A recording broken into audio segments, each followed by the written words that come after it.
xibaar yu wér te wóor ca tàng ba abonnez-vous pour ngeen di mën di jot suñuy vidéo.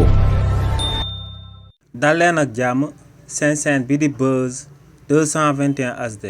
waa parti bi di APR daal dinañuy fësal akub communiqué daal di koy jëmale ci sàkkuteef bi nga xam ne moom la avocat wu Ousmane Sonko yi daal di amal jëmale ko ci coow li nga xam ne moom moo jaar ci diggante seen client bii di Ousmane Sonko ak kii di Mame Mbaye Niang te si li ni mel waa ministère de la justice commission bu ñu fa sampoon daal di wax que ne am na élément constitutif bu bees bu war a daal di sabab ñu ibbiwaat procès boobee. si li ni mel buñ sukkandikoo ci communiqué bi nga xam ne moom la waa parti bii di APR daal di fësal ñoom ne lu leer ba am moom mooy que ne premier ministre bii di Ousmane Sonko dafa bëgg a jël loo xam ne Sénégalais yi daal dinañuy xeex ba daal di koy am te muy démocratie ak état de droit mu jël ko daal di koy salfaañee ne kii di Ousmane Sonko daa bëgg a daal di appuyer ci notoriété maanaam luñ ko daal di tabb actuellement ministre ci réewu Sénégal daal di jëfandikoo statut boobee bépp doole bu mu koy daal di may te ne li ni mel moom moo sabab